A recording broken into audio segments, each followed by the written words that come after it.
Então, pessoal, boa tarde mais uma vez. Sejam bem-vindos mais uma vez à aula de linguagem de programação, onde a gente está estudando orientação a objetos, baseado, tendo como enfoque ciência de dados, né? Então, eu vou começar com vocês hoje algumas coisas interessantes. Eu vou continuar usando, né, mostrando exemplos de ciência de dados. Em algum momento, eu devo chamar a galera do Analítica para dar uma palestra para vocês, né, a equipe de ciência de dados, para vocês conhecerem. Uma galera muito gente boa, uns garotos excelentes, né? Assim como vocês também são. E essa galera vai conversar com vocês ao longo dar um plazinho, mostrar o que é o Analítica, o que é essa equipe, o que eles fazem. E a gente vai começar a mostrar assim, a mesma coisa, eu estou mostrando para vocês como usar, né, o VS Code como uma ferramenta de ciência de dados, é uma boa ferramenta, e mais para o final do curso falar sobre esse pipeline. A gente deve ir até o final de fevereiro, né? Então eu sei que no dia 27 vai ser as entregas dos trabalhos, não é isso que está marcado? É isso. Cara, eu quero que vocês mostrem ele funcionando. Nós não precisamos de uma apresentação com slides, por exemplo. Mas eu quero que o grupo mostre o que vocês fizeram, fale um pouquinho, né?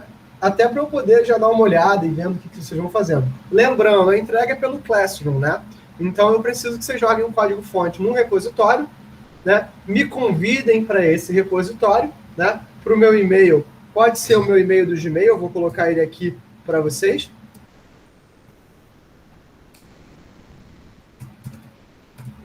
Não pode só deixar o repositório público te mandar o link, não? Pode também. É porque é o único que vocês, às vezes, talvez não queiram, não tem problema também, não. Mas pode deixar... Lembrando, todo mundo do grupo tem que colocar o e-mail, entendido?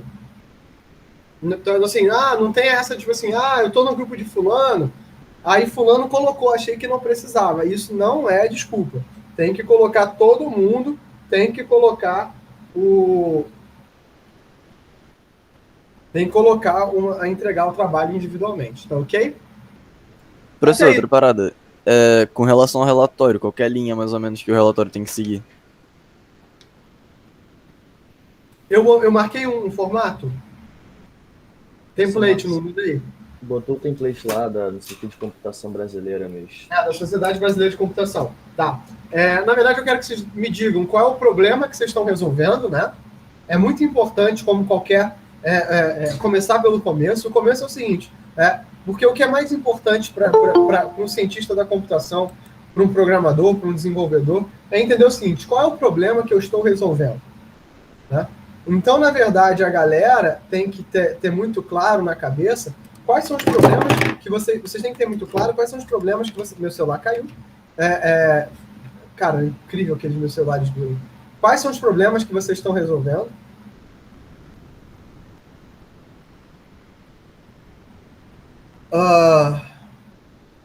Por que esse problema é relevante? Né? Por que vocês estão resolvendo esse problema? O que é importante, né, nele? Depois, mostrar quais foram as tecnologias que vocês usaram para resolver esse problema, como é que vocês bolaram essa solução.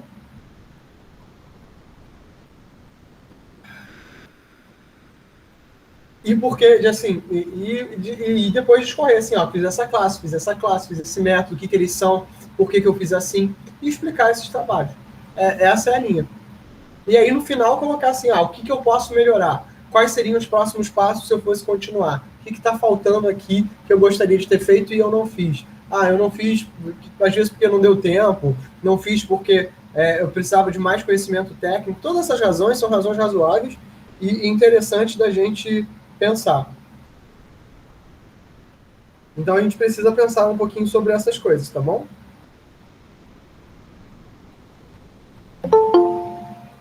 Professor, você recomenda a gente usar o Overleaf ou usar o Google Docs, nesse caso, para confecção? Cara, eu sou um cara do LaTeX, entendeu? Eu usaria o Overleaf. Mas eu acho que assim, a ferramenta de edição é a coisa menos importante. Você tem que usar aquilo na qual você está mais confortável e que vai te permitir entregar um resultado. Então, se vocês estão assim, como muitos docentes de vocês vão botar para vocês coisas que estão no Overleaf, eu sempre acho razoável vocês buscarem, né,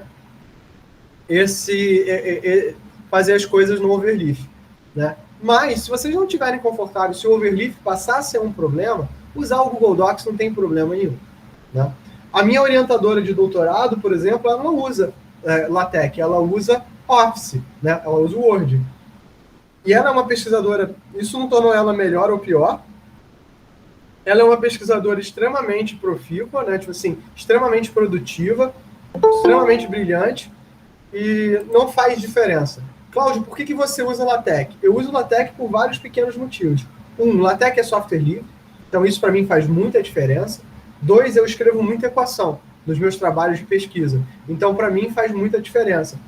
Tem gente que consegue fazer isso com o Word de boas. Eu, assim, sempre tive uns problemas com a interface do Word.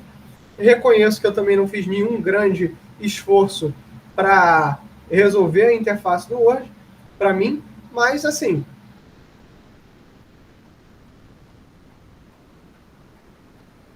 funciona, entendeu? Você tem que usar o que está mais confortável. Tá? Eu acho que esse é o grande conselho que eu posso dar para vocês. Façam coisas que deixam vocês confortáveis. E o resto sai.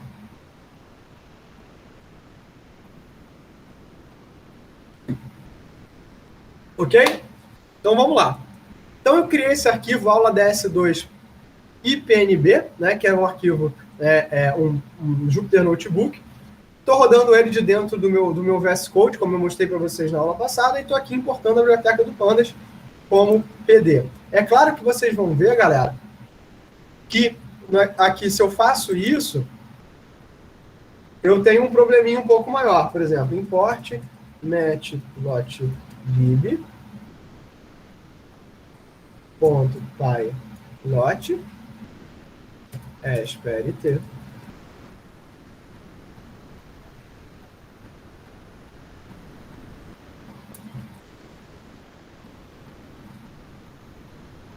ai, Satanás.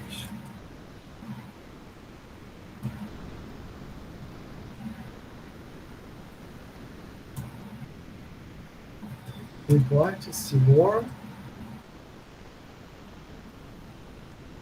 Não tenho simbólicos instalado, isso é uma coisa legal. Eu vou ter um probleminha aqui. Então aqui eu vou botar isso aqui para rodar. Olha só como é que ele demora, 1,5 segundos. Ele vai dizer que não tem o Seaborn. E aí o que eu vou fazer? Eu vou vir aqui em executar um terminal, no terminal. Eu vou vir aqui pip3 install Seaborn e torcer pelo melhor. Então está baixando aqui o Seaborn, ele usa o NumPy, usa o Pandas, usa o Matplotlib, ele vai baixar, vai instalar para mim. Então assim, gente, assim, vocês não podem também, toda vez que vocês tiverem um probleminha, assim, entrar em desespero. Então, na prática, vocês têm sempre que estar tentando, né, resolver esses pequenos problemas que vão acontecendo no dia a dia de vocês. Problemas são normais, eles acontecem, e olha aqui o Seaborn instalado direitinho, tá? Então, acabou o problema. Aí eu vou trabalhar com vocês hoje, mostrar para vocês 2 datasets simples. O primeiro dataset é o dataset do Iris, né?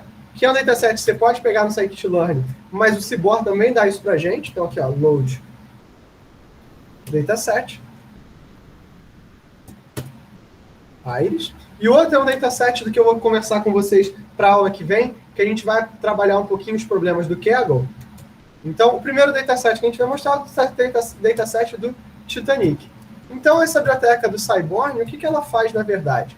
Ela é uma biblioteca de parte gráfica, né? Ela tenta fazer o que a gente chama de visualização da informação. Né? E o que essa biblioteca de visualização da informação faz? Né? Vocês veem que é o seguinte, né? Uma coisa que eu falei para vocês na aula passada. O meu computador é um computador velhinho, né? Mais coroa. Ele resolve 90% dos meus problemas? Resolve. Mas, por exemplo, quando eu estou utilizando ele para programar, ele é menos rápido, por exemplo, do que é o Jupyter Notebook. Ah, Cláudio, por que você não está usando, então, o Jupyter Notebook? Por que você não está usando o Colab, né, do Google? Só para mostrar para vocês que, às vezes, galera, rodar as coisas no ativo na sua máquina tem algumas vantagens. Por exemplo, se você quer viajar, se você decidir que a sua vida é trabalhar como desenvolvedor nômade, né? Então, né, tem alguns... eu sempre falo, né, meus alunos do laboratório já estão de saco cheio de ouvir, tem alguns trends que eu acho muito interessantes que surgiram na última década e que são oportunidades de trabalho para vocês. Por exemplo, tem muita gente hoje em dia, principalmente na área de programação, que trabalha em empregos remotos, né? E por que o cara vai trabalhar num emprego remoto em programação? Por que alguém faria isso? Na verdade, as pessoas fazem isso, trabalham em empregos remotos, porque, da mesma forma que vocês estão tendo aula de Comp 2 aqui comigo, de orientação a objetos comigo, está fazendo muita diferença essa aula ser presencial ou ser, por exemplo, hoje um screencast onde eu vou mostrando a minha ideia? Eu acredito que não muito. Vocês perdem, né, todo o meu carisma, essa minha, né, presença, né, mas vocês ganham poderem fazer isso de casa sem gastar dinheiro de ônibus, né? Então, eu não sei se faz muita diferença para esse tipo de disciplina que eu dou, mas eu acho que é muito interessante, né? E da mesma forma que essa, várias outras atividades. O desenvolvimento é uma delas, né? Qual é o trabalho do desenvolvedor? É código, é manipular repositórios, então aprender a manipular um repositório é uma coisa muito importante, é fazer código e conseguir conversar com as pessoas, conversar com o cliente e conversar com a sua equipe. E tem várias ferramentas para fazer isso. Você tem o Slack, você tem o próprio Google Meet, você tem o Trello. Todos esses são ferramentas de comunicação, até o WhatsApp, mas o WhatsApp não é profissional, né, gente? O WhatsApp não facilita a nossa guerra. Então você tem todo esse conjunto aqui de ferramentas que permite a gente trabalhar e permite que a gente, né, se comunique com os nossos colegas. Então surgiu uma tendência que é o desenvolvedor, que é o nômade digital. O que é um nômade digital? O nômade digital, ele é uma pessoa que tem um trabalho remoto, né, e que ele não, na verdade, não tem uma casa fixa. Ele vai mudando de país em país enquanto ele trabalha, né? Eu tenho colegas que são assim, então no momento de assim, você ter as coisas locais na sua máquina, é interessante de você ter, porque às vezes você está em trânsito e você não tem como baixar ou utilizar a internet, né? Mas, para muita gente, é só uma opção, por exemplo, de você poder morar fora do país ou morar fora do país, ou morar dentro do teu país, ou numa cidade, por exemplo, do interior, e conseguir trabalhar e ter um bom emprego, né, numa fase de tecnologia. O mundo mudou e as pessoas acabam trabalhando. Tem um blog que fala muito sobre isso, que é o OneBit Code. Eu gosto bastante do conteúdo que ele coloca. Se vocês quiserem dar uma olhada também, acho que é bem legal. Então, eu estou baixando as coisas na minha máquina para que vocês também possam ver isso. Eu sei que às vezes é difícil, a internet é intermitente. Então, se você tem instalado, se você baixa as coisas, isso é bem interessante, né? Só também seguindo uma outra coisa, tem um outro livro que é muito legal, que é o...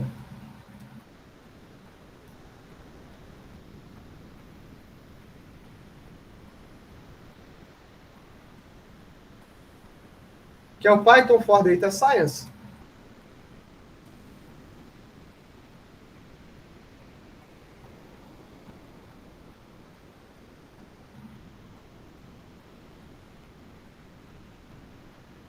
Eita, travou aqui.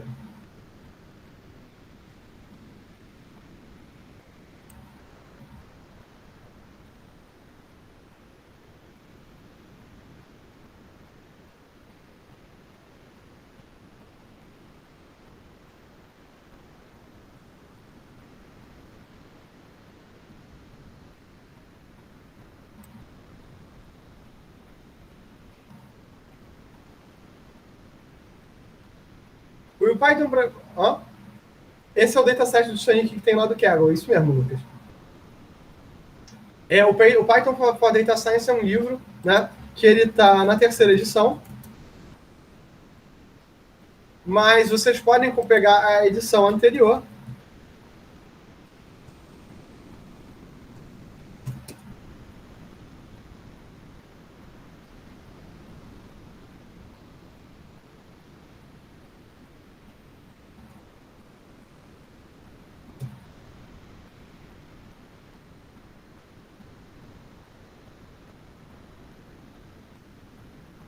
Gratuitamente disponível aqui na web, e é um bom começo, né, de material. Deixa eu passar aqui para vocês esse link aqui também.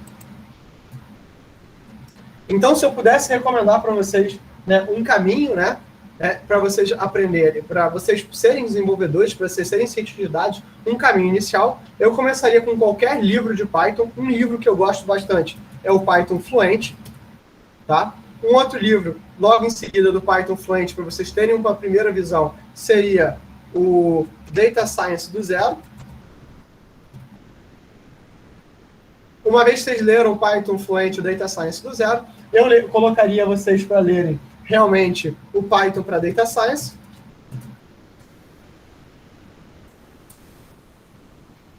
Né, que seria um bom livro, um bom começo para vocês. E depois eu leria um livro sobre Deep Learning. Se vocês conseguem ler esses 4 livros, né, vocês teriam um bom... Ler e praticar, né, gente? Não adianta só ler, não tem como você aprender programação somente lendo. Eu cometi esse erro quando eu comecei a programar. Eu comecei a programar simplesmente lendo livros, e isso era muito... querendo ler os livros, não praticando, né, porque eu tinha muito medo de quebrar a cara e me frustrar. E programação é isso mesmo, cara. Você vai quebrar a tua cara e vai se frustrar. Então, se você não está se frustrando, você está aprendendo programação errado. Ou você é muito, muito, muito bom, né, e você não comete erros, ou você está fazendo isso errado. Né? Então, quando, né, eu intubei, né, que eu ia precisar me frustrar, as coisas começaram a caminhar. Tá bom? Então, isso é normal, isso acontece com todo mundo, isso faz parte do jogo, eu não quero que vocês se sintam, né, pressionados. Isso aqui é uma sugestão de leitura. Esse Python... esse Data Science aqui do Zero, o Python para Data Science, ele tem todas essas bibliotecas, é um livro que lida para basicamente como lidar com essas bibliotecas interessantes, né, e que vocês podem manipular, entendeu? Então o livro está disponível gratuitamente na web, eu não estou pirateando nada, né, eu só estou aqui disponibilizando o conteúdo, porque quem disponibiliza esse conteúdo são os autores. Né? Então é muito legal a gente poder ver esse tipo de coisa, tá? Então, continuando aqui, né? Então, eu vou dar uma olhada nesse dataset do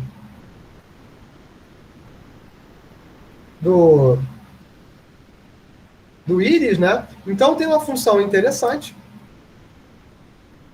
que é uma função chamada perplot. Eu vou chamar de G um cara chamado perplot. Então, SNS, porque ele vem do Seaborn. E olha só, deixa a IDE te ajudar. Então, aqui, ó, o perplot ele já achou para mim. Um argumento inicial é a base de dados, vou usar o Iris aqui. O que eu vou usar como marcador, que é esse rio, eu vou chamar de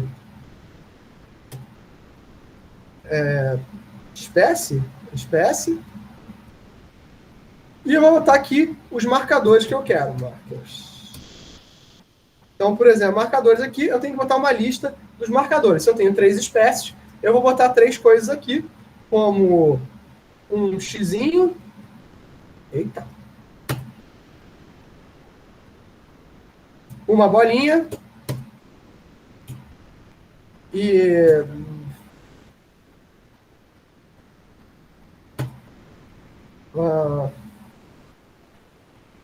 um T.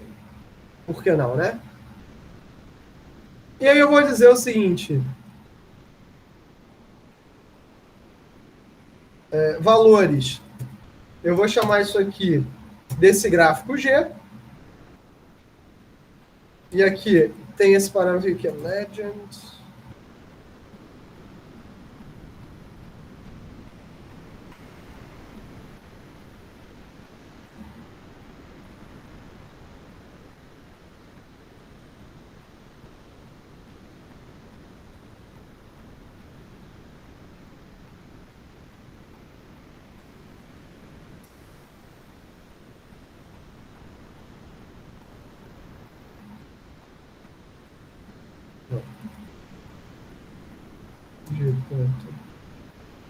Fig.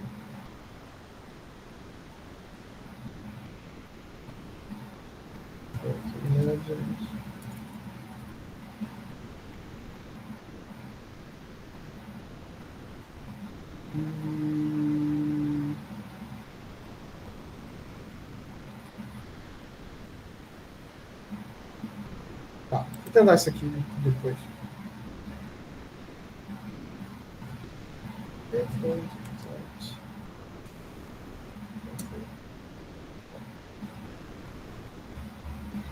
E vou botar isso aqui para rodar.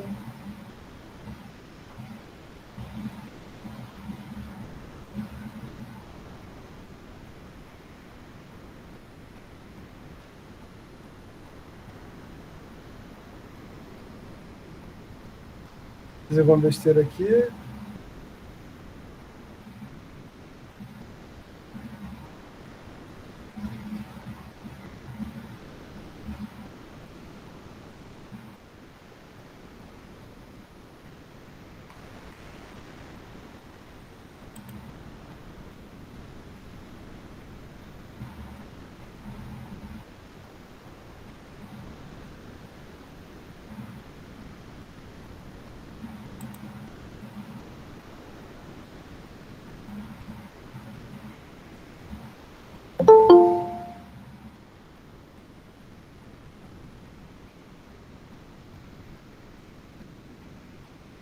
Pronto. Então, o que ele vê para mim, ele vai dividir as coisas em tamanhos de cepas, em tamanhos de pétalas, em tamanhos de widgets. Então, esse pairplot, ele pega as minhas massas de dados e ele tenta dar uma olhada. Eu preciso botar aqui algumas marcações a mais para que isso aqui fique legível, né? Mas não tem um problema muito grande. A gente consegue dar uma olhada nisso aqui.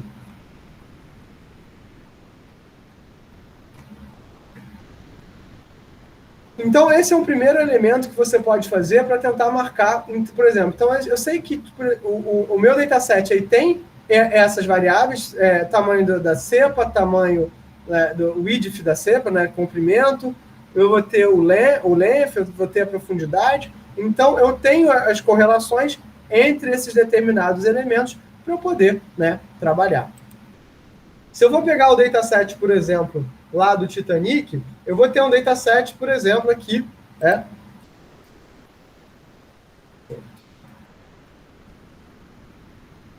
Vou pegar aqui alguns elementos, só para a gente dar uma olhada. Olha só, peguei aqui, então eu tenho quem sobreviveu, a classe que o cara estava, se era homem ou mulher, qual a idade da pessoa, né? O CISB eu não lembro o que é. Siblings, né? O número de irmãos, o part é o número de pais e filhos a bordo, o quanto custou, né, a fare dele, né, quanto custou o ticket, porto que embarcou, e aí esses valores S é Southampton, o C é Cherbourg, a classe, né, que o cara entrou, que é a mesma coisa que esse P-Class aqui, só que é em texto.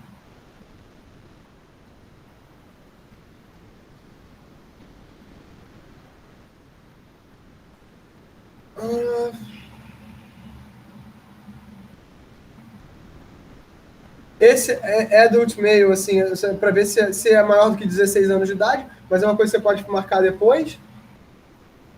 Onde o cara estava, e vocês viram, olha só que interessante, esse é o primeiro dataset que tem valores vazios, né? Alive, né? Se o cara terminou vivo ou morto, né? E se ele viajava sozinho, né? Então, esses valores aqui, esse dataset é um dataset mais interessante, porque ele é um dataset um pouco mais próximo do real, né? De um dataset real. E mesmo assim, entre aspas. Pode perguntar. Pô, agora eu fiquei na dúvida. Qual é a diferença entre Survived aí, que tá em 0 e 1, e o Alive? Nenhum. Ah, tá bom. Na verdade, qual é o objetivo do Titanic? É obrigar você a passar por todas as etapas de um processo de ciência de dados. Uma das primeiras etapas é limpar o dataset. Entendeu? Entendeu. Então, a primeira etapa desse trabalho é limpar o dataset. Então, você vai ter que limpar o seu dataset para que você possa, né, ter esse processo direitinho. O Titanic é o primeiro dataset que vão limpar isso. Então, primeiro a gente vai brincar um pouquinho, né, com esse dataset, dar uma olhada em algumas coisas interessantes, mas depois, na aula que vem, a gente vai fazer isso ver como é que a gente poderia fazer isso para mandar uma solução para o Kaggle, entendeu? Para que vocês possam começar a pensar em fazer esse tipo de coisa. E a gente convidar, talvez, algumas pessoas para darem uma palestra, isso vai ser legal. Eu tô pensando em uma pessoa, isso pode vai ser legal. Calma aí, deixa eu anotar. Eu vou tendo essas ideias, é melhor que eu...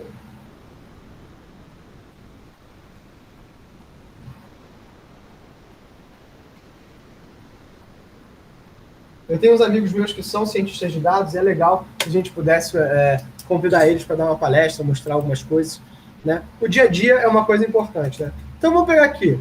Vou dar um print aqui. Eu vou pegar aqui Titanic. E aí, usando o Pandas, ele me deixa manipular essa tabela como se fosse uma matriz. Então, eu vou pegar esse campo aqui, que é o age. E o age eu quero saber a média desses valores, né? Todo mundo sabe o que é uma média, não sabe? Somos valores e divide pelo número de elementos. Está todo mundo ciente disso? Sim. Perfeito. E como é que eu sei que essa média está correta? A média só faz sentido se todos os campos de idade estão preenchidos. Né? Só faz sentido se todos os campos de idade. Nesse caso particular, então sim. Uma outra coisa que a gente pode fazer é pegar a mediana. O que é a mediana?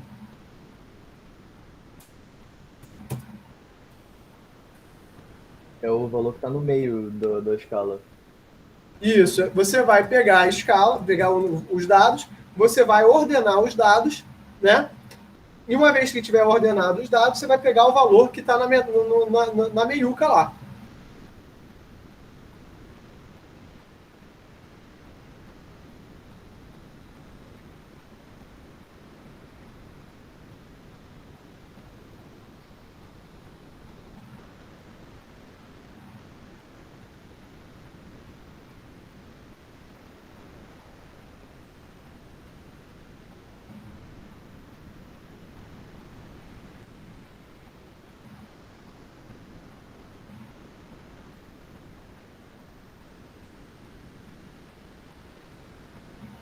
Então, essas são coisas que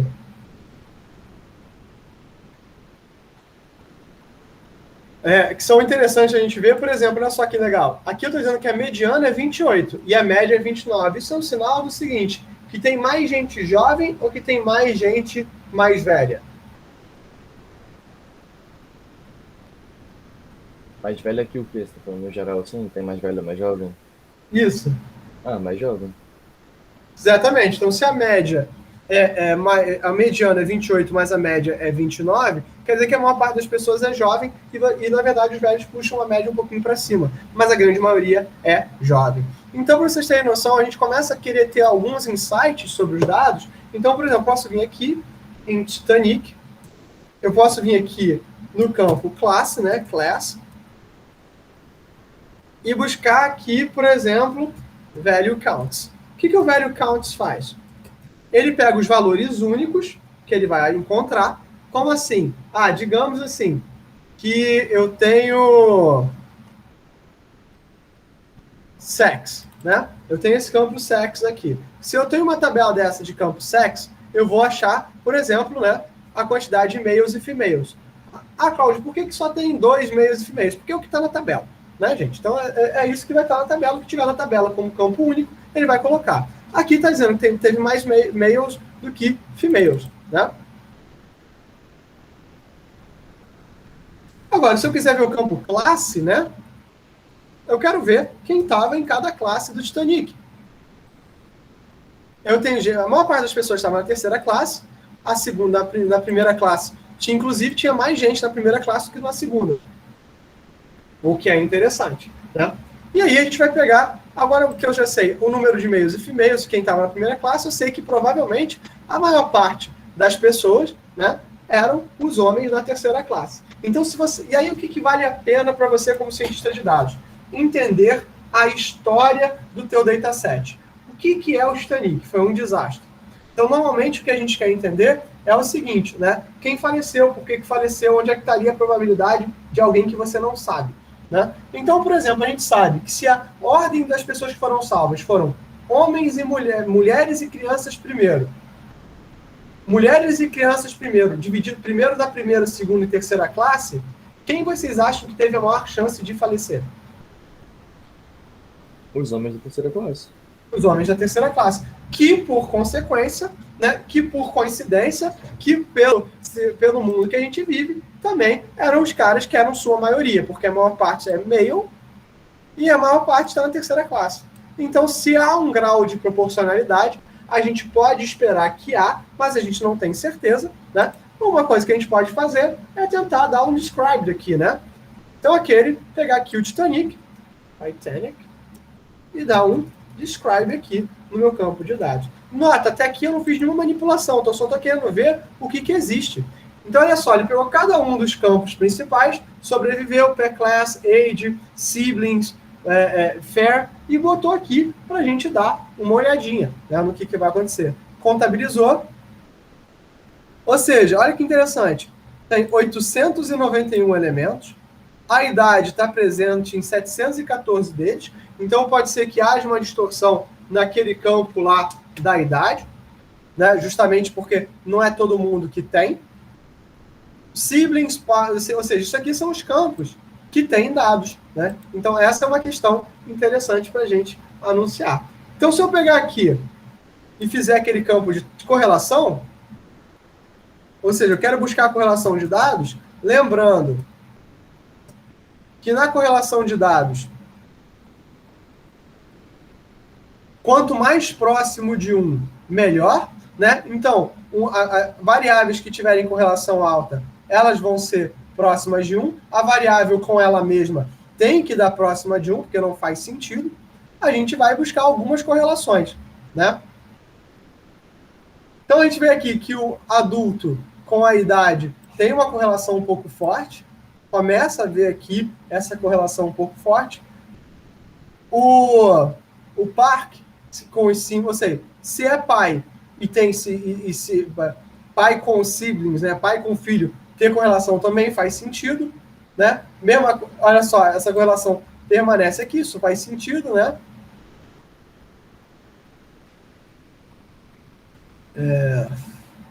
A correlação do valor da passagem com os caras sobreviver tem alguma relação também, né? Isso também faz sentido.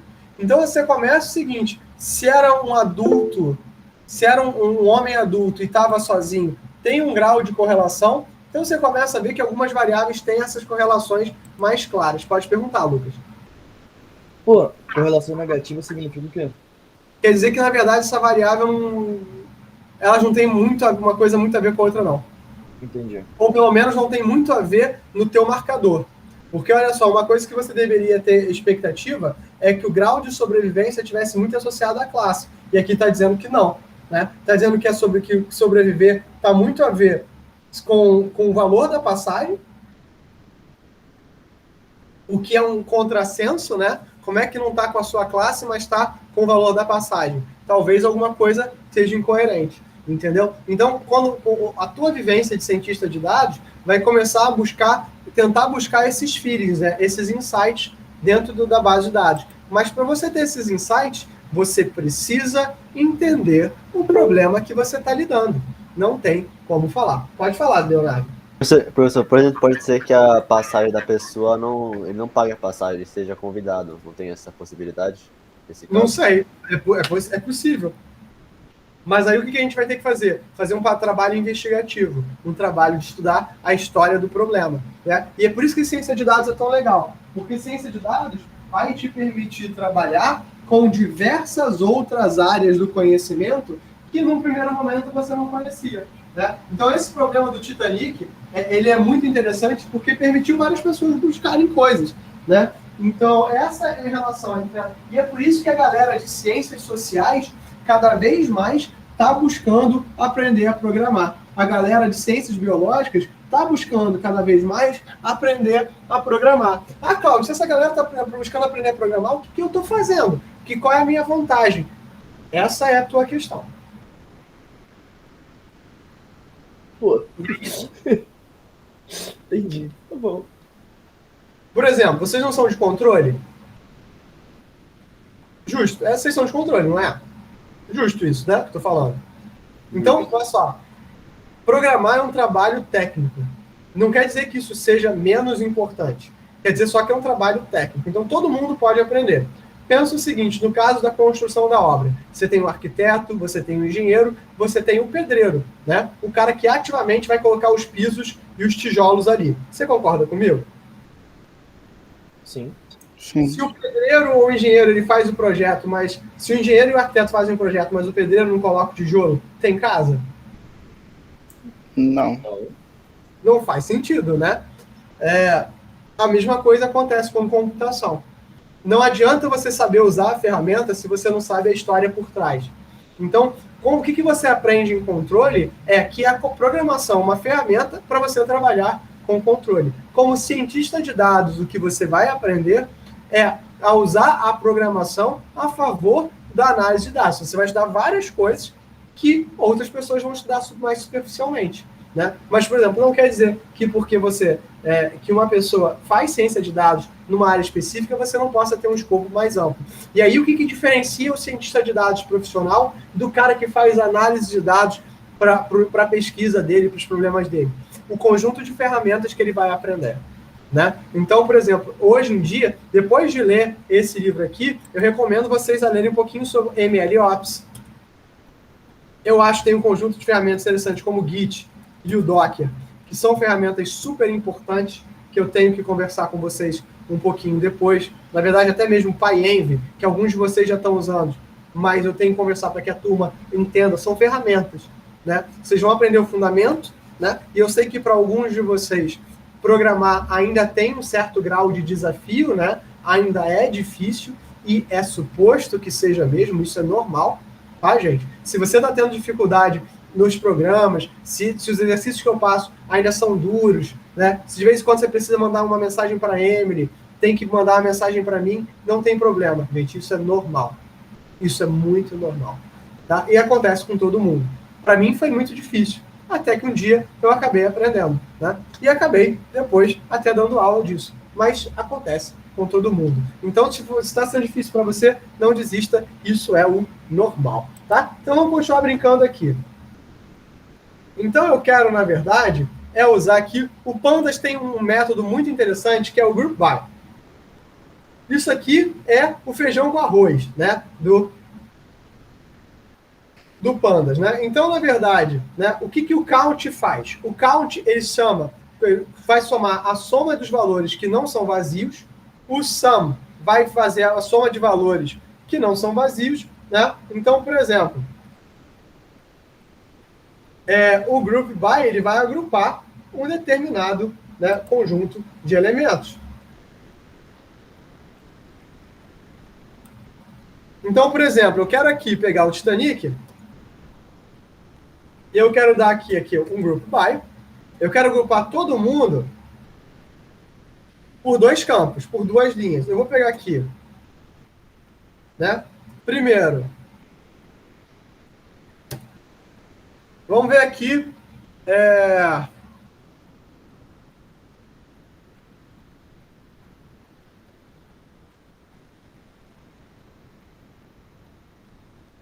Cadê aqui? Class com survived.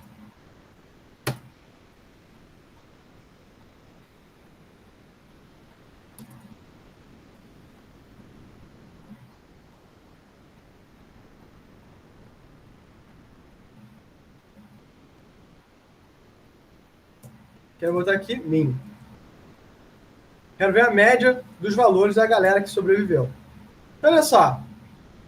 Peguei aqui a classe, primeira, segunda e terceira. Quem sobreviveu e quem não sobreviveu. Quem não sobreviveu, a média de idade de quem morreu na primeira classe era acima de 43 anos. Quem sobreviveu tinha por volta de 35. Olha só o que acontece na segunda e na terceira. Ou seja, quanto mais dinheiro você tinha, aparentemente maior era a sua chance de sobreviver. Pode falar, Leonardo. Eu, particularmente, estava morto. Pessoal, uma impressão minha, por exemplo, o Excel e o Power BI usam esse mesmo sistema assim, de formatação, mais ou menos. Na verdade, todos que trabalham com dados tabulares pensam muito nisso, né? Na verdade, o Pandas, ele é uma forma muito legal de trabalhar esse conceito de data frame, que é exatamente o que o Excel e o Power BI fazem, né? Entendi. Então, essa é uma forma de você trabalhar com isso. É que o Power BI dá para você algumas funcionalidades que são de arrastar e fazer. Mas, por exemplo, não sei se vocês já ouviram falar do Google Data Studio. Não, esse ainda não. O Google Data Studio é tipo o Power BI, só que do Google, né? E é gratuito. Então, eu estava dando uma aula de integridade de dados para um curso que, né, que eu fui convidado a dar umas palestras e estava falando sobre essas ferramentas, né? Ou como eu costumo brincar. Hoje em dia, se você, tipo assim, tô sem dinheiro, né? Tipo assim, pô, eu tô com dinheiro curto e eu quero trocar de máquina, né? Cláudio, o que você recomenda para uma máquina leve, barata e móvel? Ah, cara, se você não tem certos requisitos muito estritos, né? Um Chromebook é uma ótima máquina, porque você pode fazer tudo na web hoje em dia, ou quase tudo. Pode falar aí, ó. Professor, é que eu estava tentando achar aqui nesse meio tempo. Eu não entendi como é que chegou esses dados todos aí. Que eu sei que você pediu ali, class, agora você pediu que eles viessem, mas eu não entendi Aqui, ó. se você digitou eles ou se você... Ah, tá. Eu vim aqui, load dataset, eu baixei ele da web. Ah, tá, ele vem da web. Tá, valeu. São datasets comuns que já estão prontos, né? E que eu baixei eles da web, simplesmente para ser mais fácil.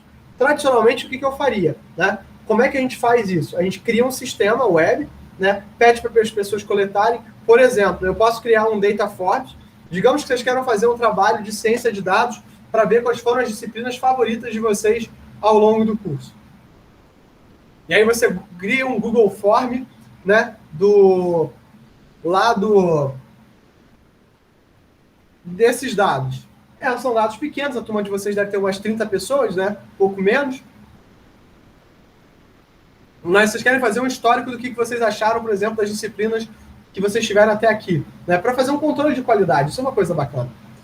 E aí vocês criam os critérios, vocês conseguem baixar isso, transformar isso numa tabela do Excel, do Google Sheets, né? Porque o form leva direto para o Google Sheets, e você transformar numa tabela tipo essa aqui, né? E aí só simplesmente utilizar isso para fazer esse mesmo tipo de cálculo que eu estou fazendo aqui com vocês, né? Então é bem legal, é bem interessante vocês poderem ter esse tipo de análise. Acho que é bem bacana vocês poderem brincar. E aí, continuando um bocadinho, eu posso aqui, por exemplo, fazer esse mesmo tipo de análise, pensar o seguinte: ao invés da classe, o sexo. Quero ver as mulheres que sobreviveram tinham uma média de 25 anos. Que morreram tinham uma média de 25 anos. As que sobreviveram, uma média de 28. Os homens tinham uma média de 31. Os que faleceram e os que sobreviveram, uma média de 27. Por que isso aconteceu? Por que inverte o padrão de homens para mulheres? Aqui do Titanic. Pô, não vou saber responder agora não, tem que pensar um pouco. Então, assim, essa é a questão. Pensa o seguinte, pensa na história, né? Mulheres e crianças primeiro, os homens, que a maior parte dos homens que sobreviveram, inclusive, eram crianças. Então é por isso que a idade vai lá para baixo. Então essas são coisas interessantes. Vamos ver, por exemplo, de onde é que as pessoas entraram. Então vou vir aqui Titanic, vou copiar e colar, né? Porque ao invés da média, eu vou dar aqui um count, eu quero contar o número de pessoas.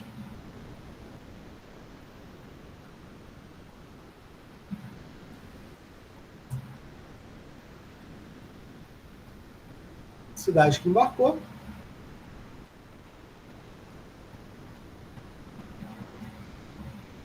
E aqui tem, né, de cada um que embarcou em cada uma das cidades pela classe. Isso aí também são coisas interessantes. Você vê que a maior parte das pessoas embarcou em Southampton, que é uma cidade muito grande da Inglaterra, né? Então aqui, o que eu estou ensinando, mostrando para vocês hoje? Como usar o Pandas, né, como o Leonardo falou, para fazer essa manipulação em bases grandes. Porque você não vai utilizar as bases inteiras a maior parte do tempo. A correlação já mostra aqui para a gente, né, E mesmo que você não entenda como calculam uma correlação, e nesse momento não precisa, vocês vão ter o curso de probabilidade e estatística para isso, né? Você já consegue ter uma intuição, através da correlação, do que dá treta. E é isso que vocês têm que ver. O que dá treta, o que é problemático. Então, hoje, eu estou só brincando aqui um pouquinho com o Pandas com vocês, né?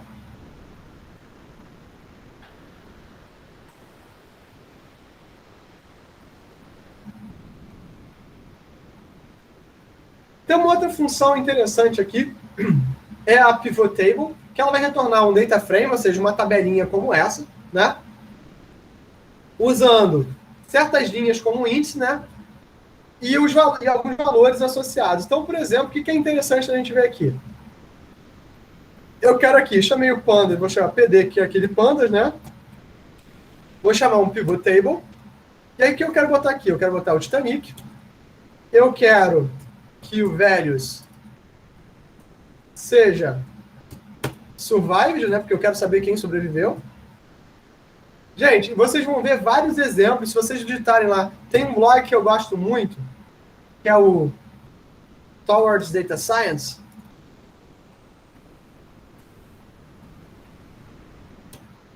Que ele tem 1 milhão de soluções possíveis para o problema do Titanic. Então, essa que eu estou mostrando é uma das possíveis, né? Todo mundo começa o problema do Titanic. Então, é o primeiro problema do Kaggle. Hoje, o que eu estou mostrando é esse problema, e o que eu vou mostrar na aula que vem é como você faz isso dentro do Kaggle, que é um bom exercício para vocês treinarem. Então, esse Pivot Table aqui, a gente vai seguir por aqui. Quero saber quem sobreviveu. Eu quero o index, né? Eu quero saber da classe dele, né? A função de agregação. Ou seja, como é que eu vou agregar esses dados? Eu quero uma média. Margins. Isso aqui é só para a gente mostrar. Então, vamos rodar aqui essa função. Então, olha só. A primeira classe, a segunda classe e a terceira classe aqui, né? É a média da classe dos que sobreviveram.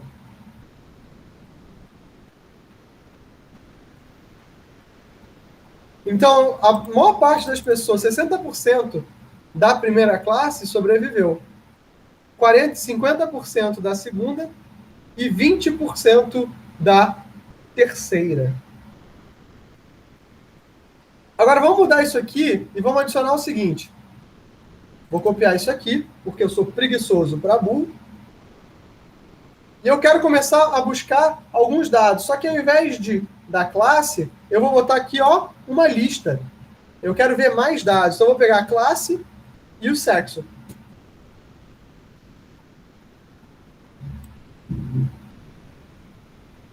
Então, olha só. 96% das mulheres da primeira classe e 36% dos homens. 92% das mulheres da segunda classe e 15% dos homens. Só que só 50% das mulheres da terceira classe.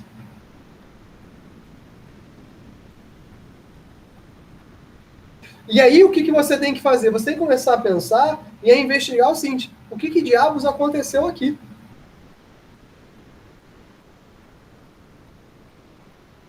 Isso tem que incomodar vocês, né? Isso tem que incomodar vocês. Isso, pelo menos, deveria incomodar vocês bastante, né? E olha só que interessante que pode acontecer o seguinte. Vocês estão tendo essa visão por classe?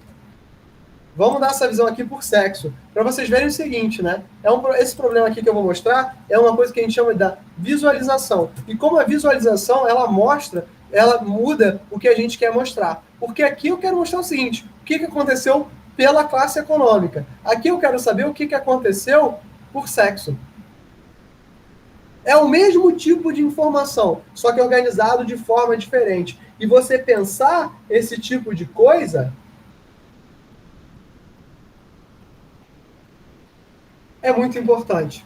Porque isso vai tirar do teu cliente, né, da pessoa, do teu usuário, esse tipo, né, de noção. Vai te dar. Isso é um problema que a gente chama de visualização de dados. Visualização de dados hoje é um problema tão importante que é uma das áreas da ciência de dados que melhor paga, é uma das áreas da ciência de dados que também tem mais discussão. Tem um livro, eu estou com ele aqui em casa, só um instantinho para eu buscar esse livro aqui. É um livro de um cara chamado Darryl... Só um instantinho. Alô? Alô? Alô? Darryl Ruff. O nome do livro é Como Mentir com Estatística. E ele fala, o livro é basicamente assim, é um livro de 1954, ele continua super atual, né? É um livro que mostra das falácias. Então, essa forma de visualização, ela serve muito para exprimir uma opinião, né? Então, como você lida com os dados, acaba exprimindo uma opinião, tem um viés.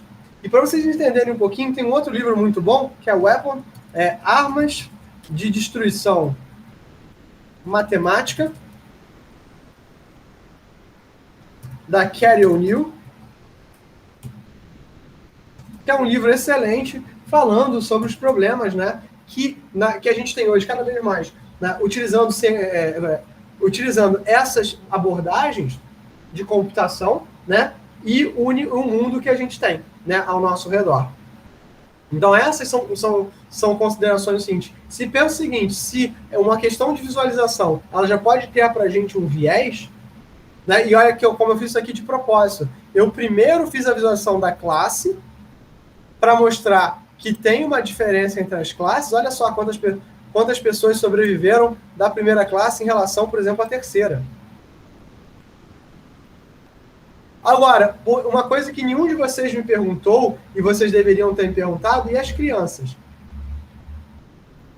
E o que está acontecendo? Eu estou conduzindo vocês, contando uma história, que se você não para analisar a base de dados ou pensar no problema, você não sabe o que aconteceu. Então, o nosso papel como cientista de dados não é simplesmente conhecer a tecnologia. Nosso trabalho como cientista de dados é ter um viés ético sobre a informação que a gente está trabalhando.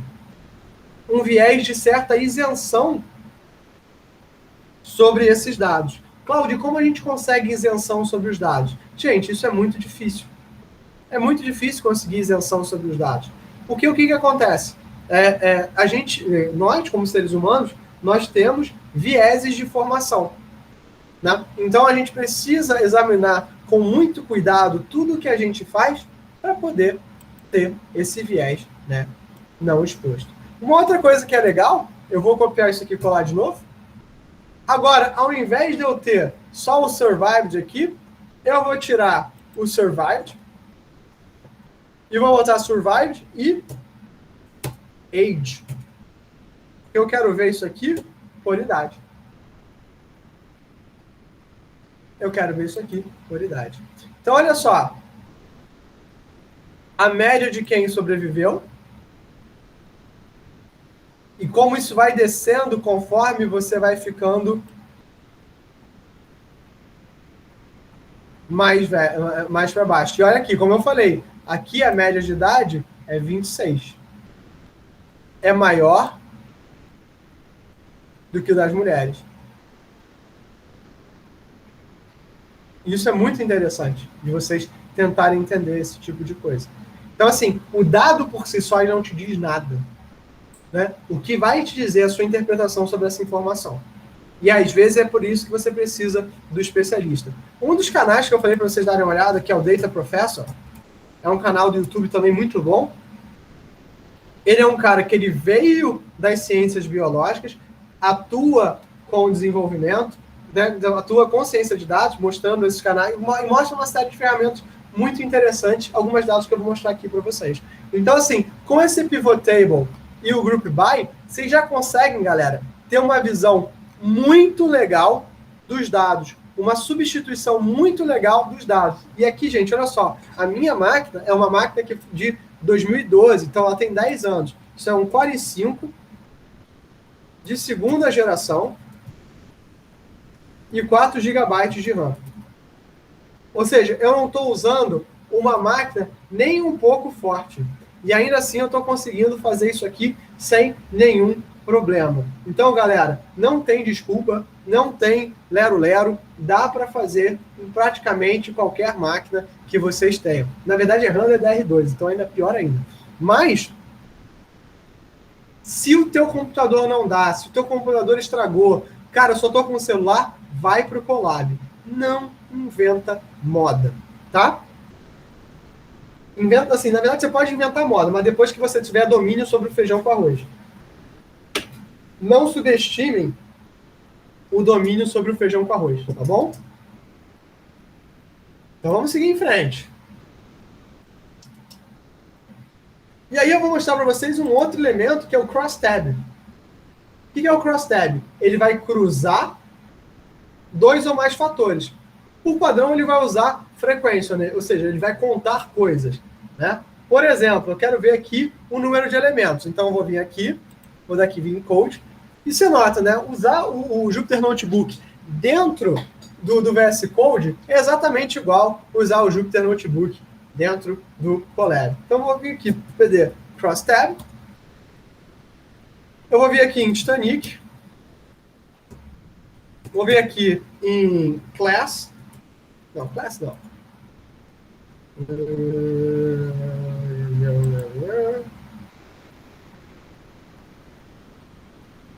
Vou vir aqui em Sex, porque são os dados que são melhores mesmo.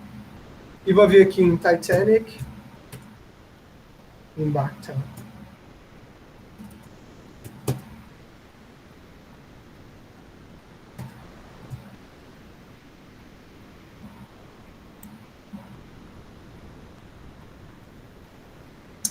Aqui, ó, aqui, ó, o erro do Zé Ruela.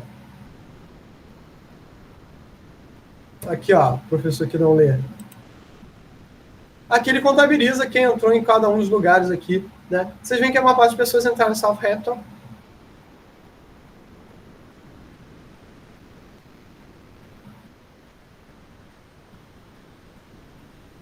Vou copiar isso aqui. Posso adicionar mais alguns valores. Então, por exemplo, aqui, eu posso pegar esse aggregate function e botar aqui a média, né? O padrão é contabilidade aqui, mas eu vou botar a média. E eu quero ver isso aqui pela idade. Ai, meu Deus.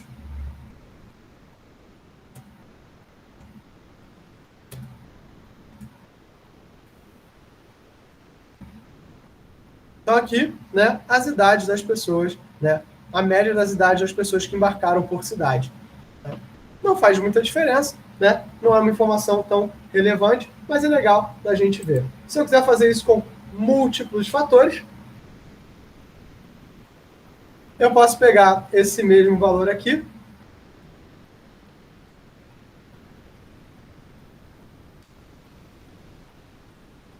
e usar, por último, class, que é o que eu mais gosto também. Eu acho que a classe exprimiu uma...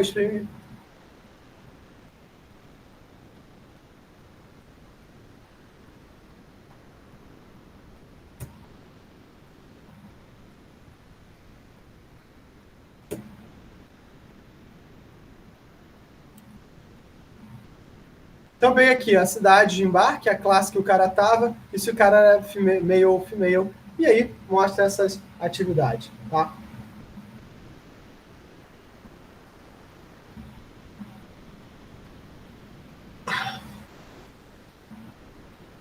Aí o que vocês têm assim, então essa é uma forma muito interessante de vocês poderem, né,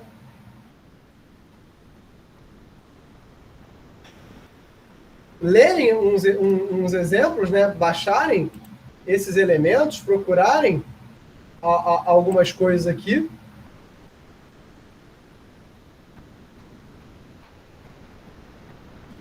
Só um instante aqui, deixa eu baixar uma coisa aqui.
Deixa eu ver se eu acho aqui um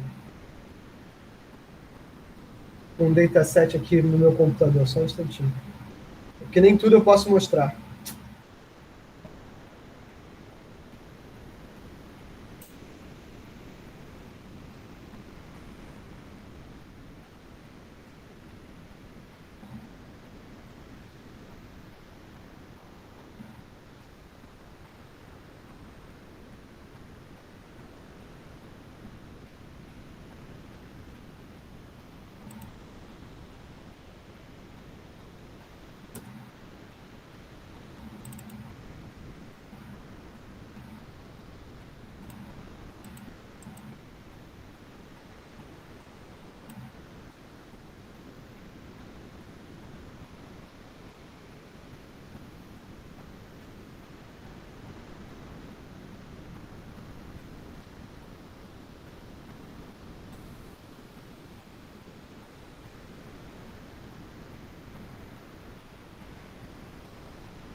Não tenho. Calma aí, deixa eu ver se eu acho aqui uma outra coisa aqui.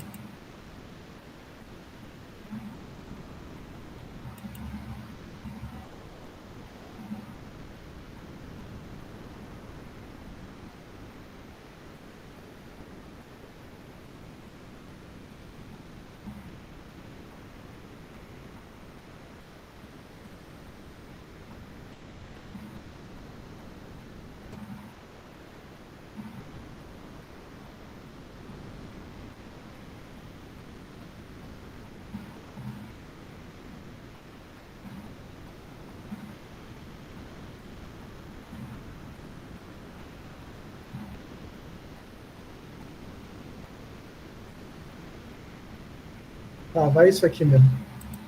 Não estou achando nenhum dataset que eu possa utilizar normalmente, então eu vou praticar a demência aqui, tá? Vou fazer o seguinte, vou criar aqui um código.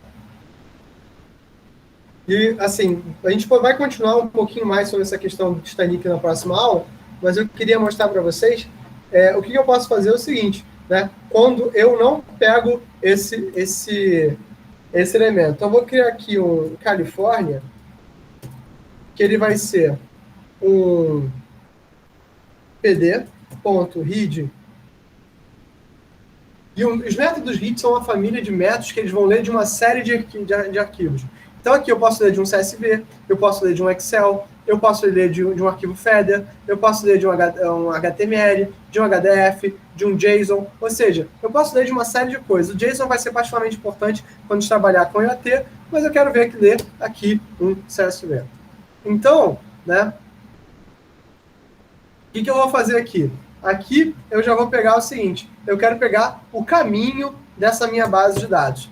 Então, provavelmente aqui ele vai estar considerando a minha pasta. Então, isso aqui é barra downloads. Deixa eu dar uma checada aqui, onde é que eu vou parar isso aqui?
Deixa eu ver se vai achar aqui. Não. Ai, calma aí.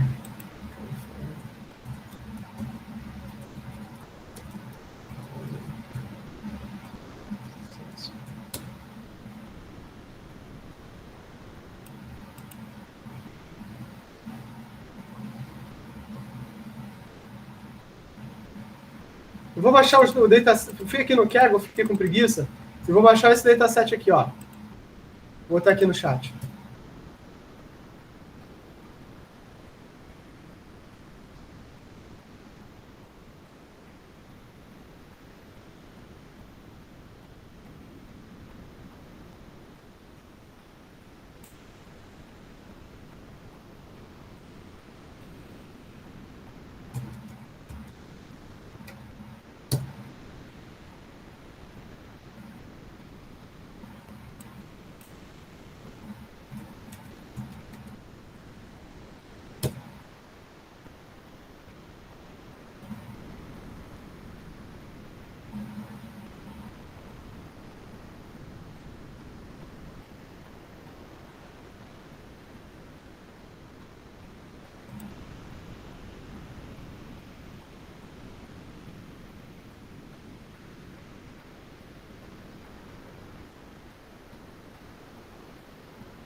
Calma aí, gente. Ai, meu Deus do céu. O Firefox está travando aqui.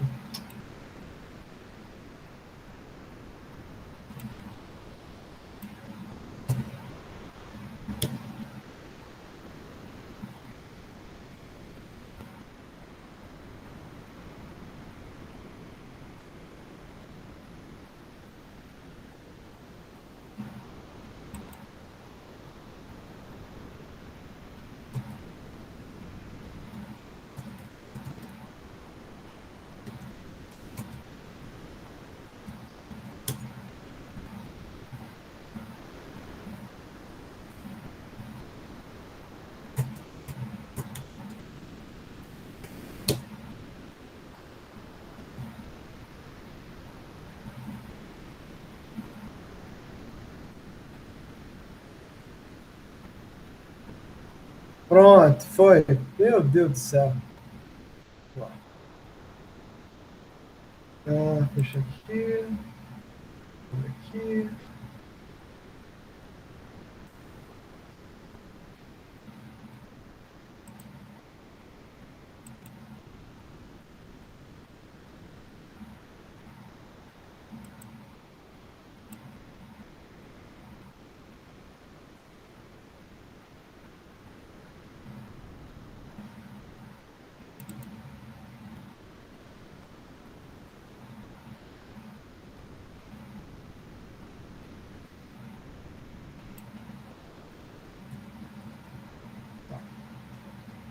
Downloads.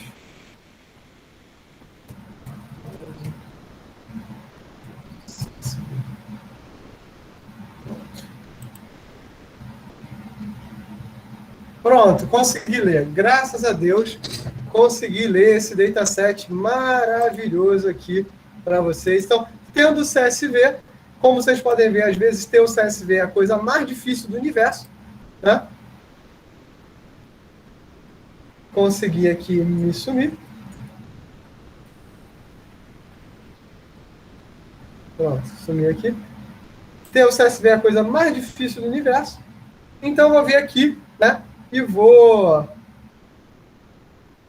sei lá, fazer a mesma coisa, um California.head.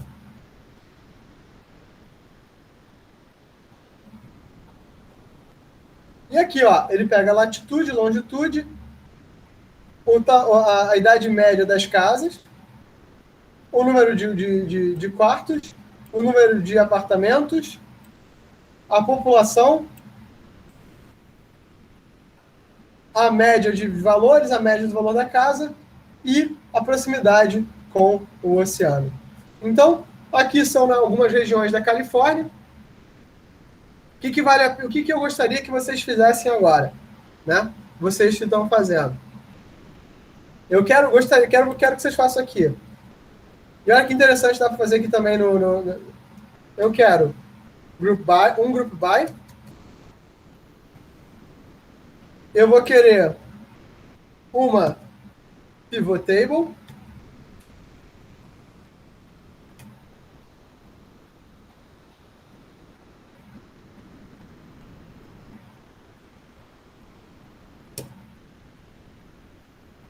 Olha isso aqui. E eu vou querer de vocês um crosstab.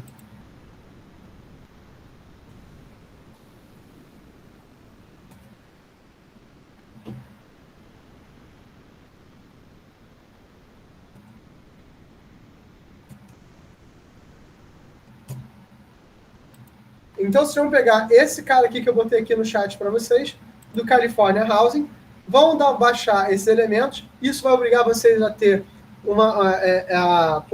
se inscreverem no Kaggle, né? E a gente vai brincar um pouquinho com esses elementos. Então, assim, 10 minutinhos para vocês fazerem isso aqui, tá? Eu vou disponibilizar isso aqui para vocês, né? Mas eu vou deixar isso aqui também aberto para vocês poderem utilizar. Então, tentem fazer aqui um group by, um pivot table e um crosstab para mim, 15 minutinhos antes da gente fechar a aula de hoje. Enquanto isso, eu vou pegar uma água para mim.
Pessoal, só um instantinho enquanto vocês estão fazendo as coisas aí. Olha só, eu estou colocando aqui no lado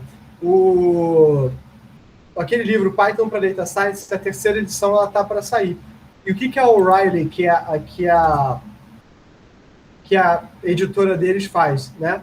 Eles têm o que eles chamam de early release. O que é o early release? Enquanto o autor joga a primeira edição, né, antes deles terem um livro editado e simples, né,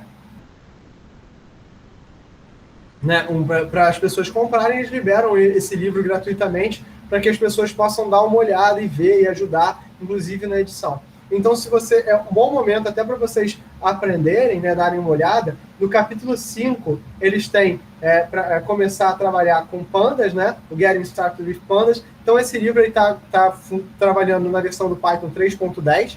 Eu, por exemplo, meu computador usa 3.9, mas não faz tanta diferença assim. E o livro está disponível para vocês darem uma olhada. Eu gosto bastante, né? E desse livro, eu acho um livro muito bom. E a terceira edição está ficando cada vez melhor, né? Então já começa com, tipo assim, para quem quer começar, tem um básico da linguagem Python, um básico de estrutura de dados, e aí já tem o NumPy, vai trabalhar com formatos de dados, lidar com pandas, né? Tem umas coisas bacanas para vocês trabalharem com isso, né? Então é bem bacana de vocês começarem a brincar. Acho que é bem legal.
Então vamos lá, galera. Vou pegar o group by aqui.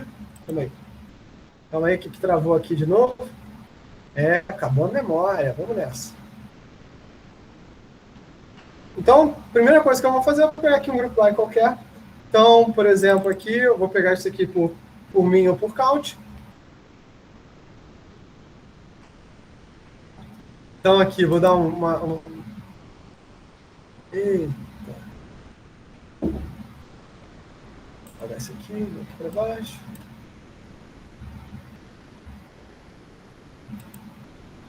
Professor, Pode falar. eu ia te perguntar uma coisa. É porque provavelmente quando a gente estiver fazendo, a gente não vai importar coisas da internet. É difícil fazer esse Aqui, acabei tipo de de fazer. tabela? Não, aqui, ó, acabei de fazer. Sim, mas você criou ela do zero? Não. É só você criar um Excel. Ah, então tá. Show. Aqui eu criei um CSV. Aqui é um CSV. Aqui não é nem um arquivo novo. Aqui é um CSV safado, inclusive. Ah, ok, tranquilo então. Professor, você pode explicar essa parte de importação do CSV? Você Posso? colocou ponto, barra, ponto, é o nome, eu fiquei um pouco confuso só. Tá, eu já explico já.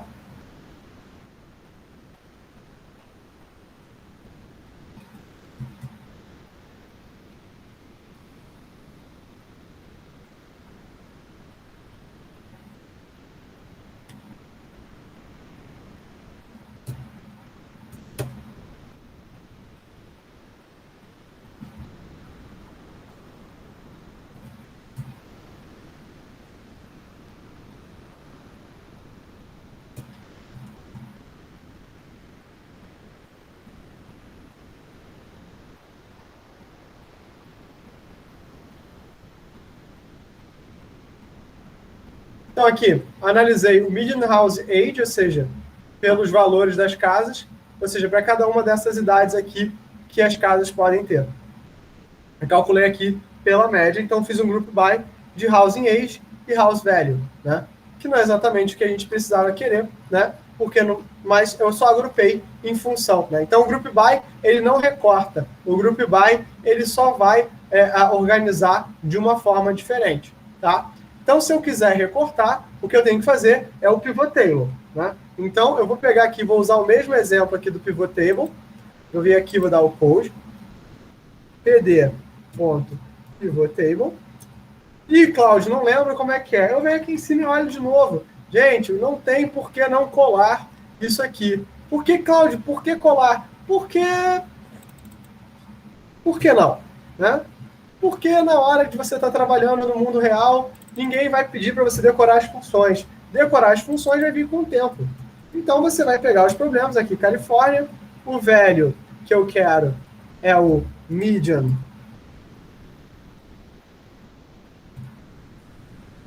house value.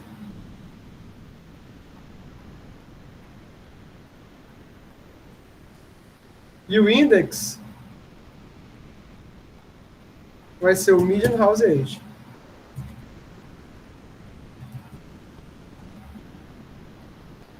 Vou rodar essa bodega aqui. Errei.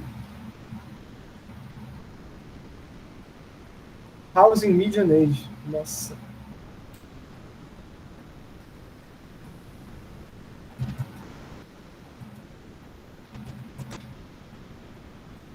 Esse median daí é de mediana mesmo, né?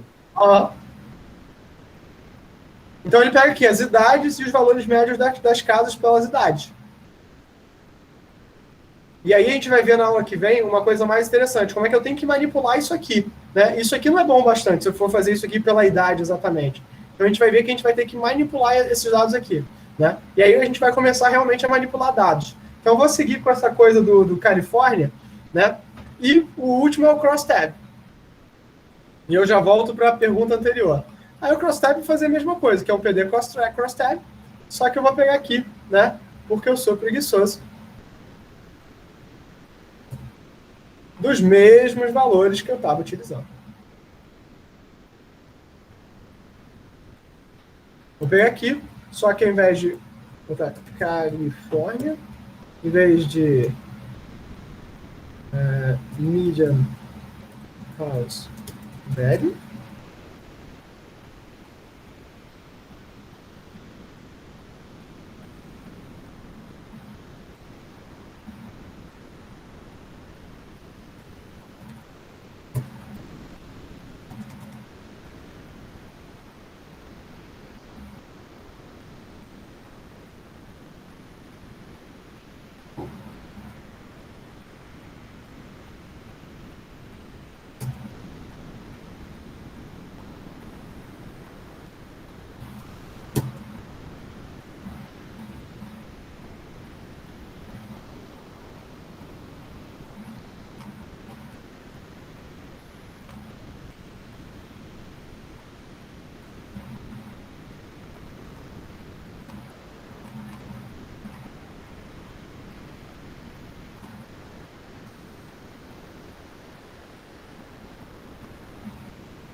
aqui é.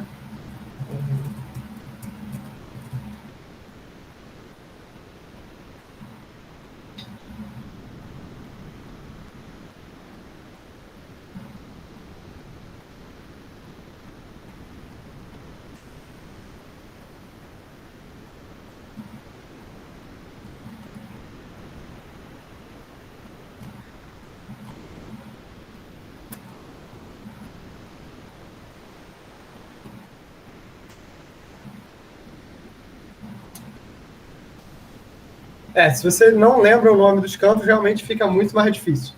Por isso que eu falo para vocês, você tem que conhecer o que você está fazendo.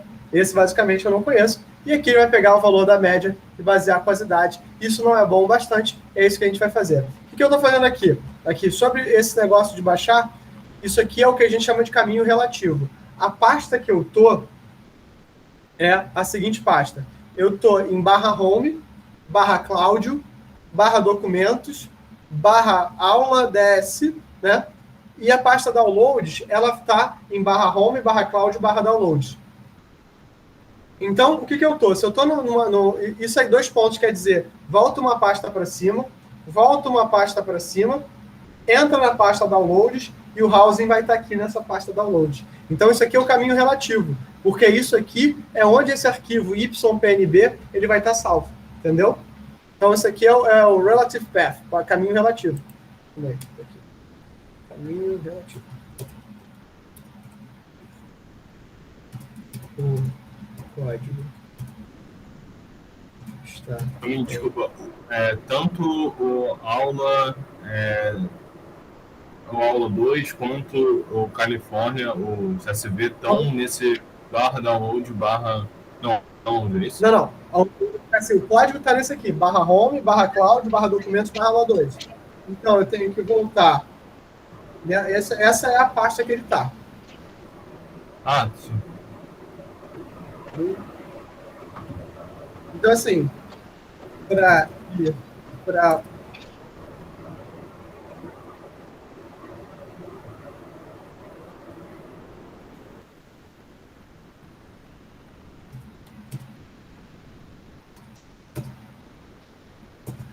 eu tenho que subir 2 pastas, por isso ponto, e depois /downloads,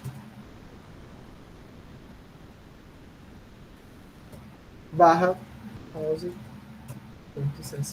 Porque foi onde eu baixei, só isso. Se você quer fazer isso da forma mais fácil, salva na mesma pasta, e aí você pode simplesmente pd.read.csv, nome do arquivo.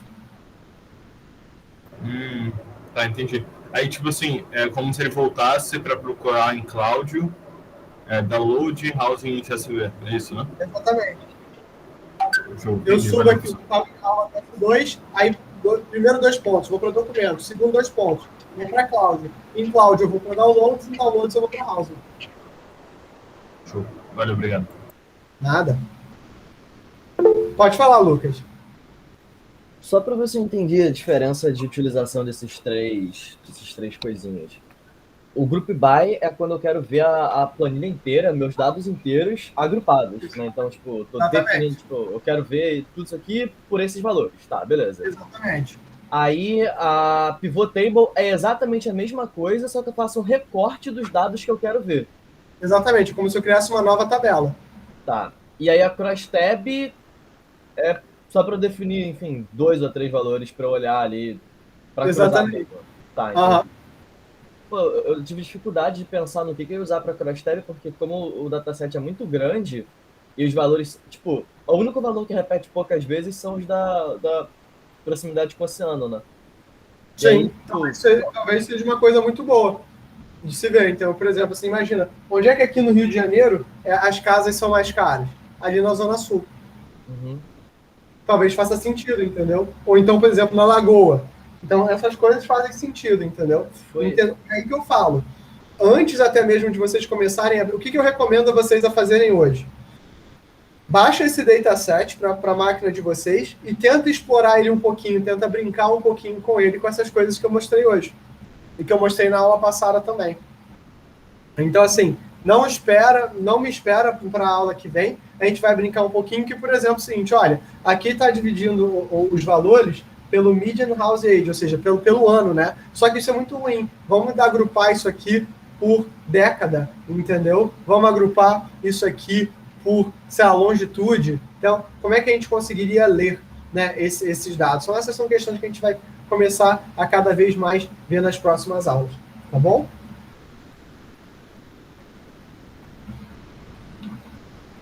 Gente, mais alguma dúvida, trauma ou desilusão?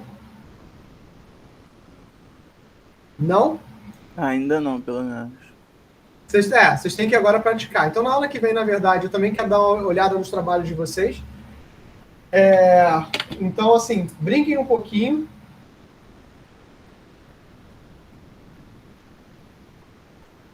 Com esses dados, né?